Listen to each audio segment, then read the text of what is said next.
Ciao, oggi vi portiamo con noi nel cuore del Gran Sasso a fare una facile ma panoramica escursione sul monte Aquila, da dove è possibile ammirare Campo Imperatore, l'altopiano più esteso di tutto l'Appennino, si estende per ben 20 km. Potremmo ammirare anche il Corno Grande, alto ben 2912 metri, la cima più alta del Gran Sasso nonché dell'Appennino.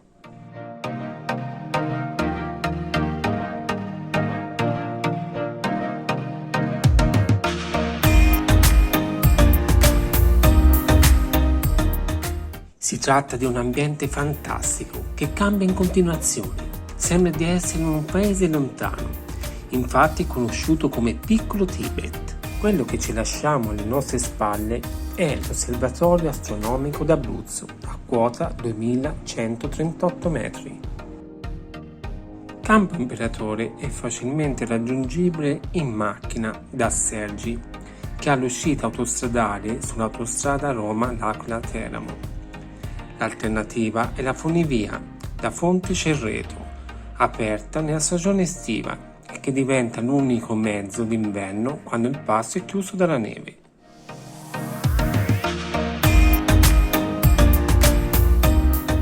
Per salire sul monte Aquila prendiamo il bel sentiero che sale dietro l'osservatorio e che prima di dividersi porta anche al rifugio Duca degli Abruzzi. Questo sentiero ha difficoltà escursionistica d'estate.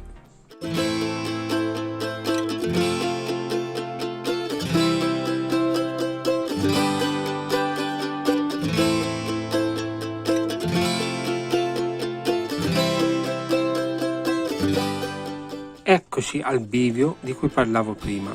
Noi continuiamo sul 101 verso la sella del Monte Aquila, nonché il primo pezzo della via normale per il Corno Grande.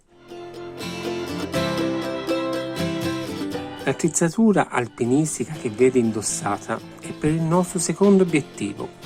Questo video è stato girato a metà giugno, infatti troveremo dopo il Monte Aquila un sentiero attrezzato con traversi con molta neve.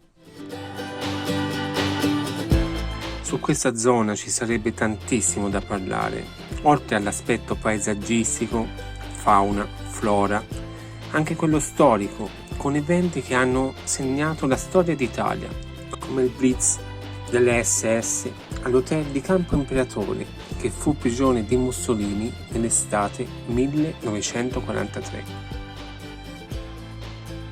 Un altro aspetto è la cucina. Questa è una zona dove si mangia molto bene. Speriamo di riuscire a smaltire i chili di troppo presi ieri sera in trattoria fuori le mura da Franchino.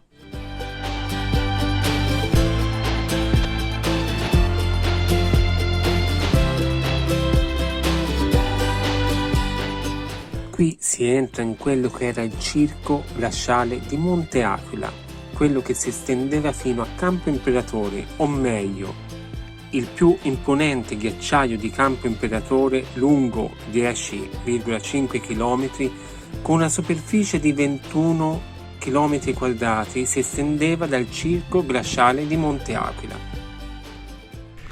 In questo punto finalmente il vento ha cessato e si può parlare.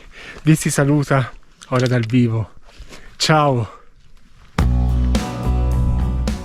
Siamo arrivati alla sella del Monte Aquila, 2335 metri. Ora prendiamo il sentiero che sale per il Corno Grande.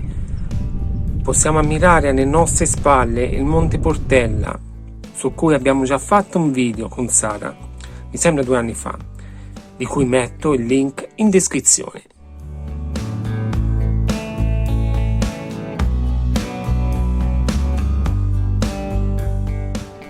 Tempo bruttissimo questo oggi, nonostante le previsioni buone. Infatti a Roseto degli Abruzzi sono tutti al caldo sotto l'ombrellone al mare.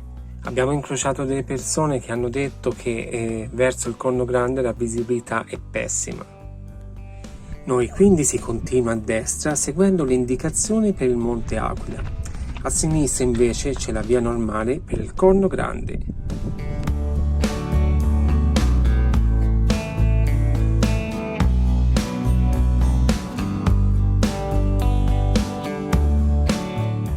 Ora lasciamo la traccia che porta alla direttissima e ci incamminiamo verso la Croce di Vetta.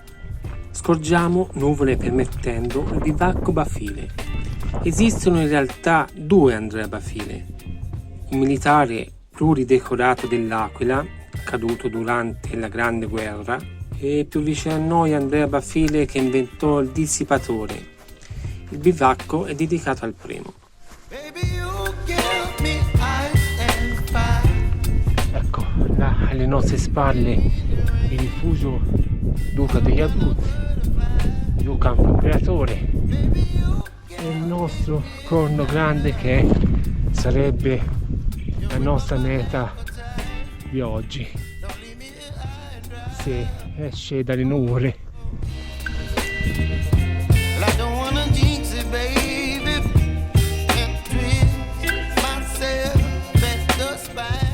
Guardate che vista, da qui possiamo vedere anche il mare Adriatico. Sapete che milioni e milioni d'anni fa questo era tutto sott'acqua. Lo dimostra la roccia Dolomia ben visibile sulla parete sud-est del Corno Grande, formata dai sedimenti di una preistorica barriera corallina. La prima scalata fu nel 1573 ad opera di Francesco De Marchi, ingegnere militare bolognese. Una nota lo rispetta anche il Calderone, uno dei ghiacciai più a sud d'Europa, oggi purtroppo declassato per le dimensioni ridotte.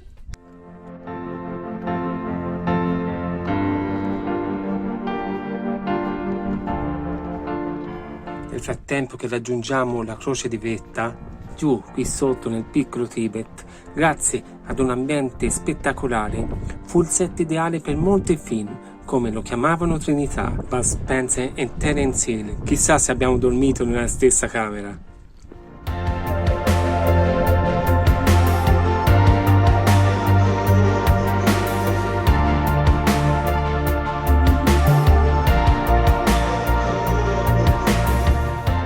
Eccoci arrivati alla Croce di Vetta e grazie ad un'apertura tra le nuvole riusciamo a farti vedere il Corno Grande. Ultima curiosità, i romani lo chiamavano Monte Ombelico.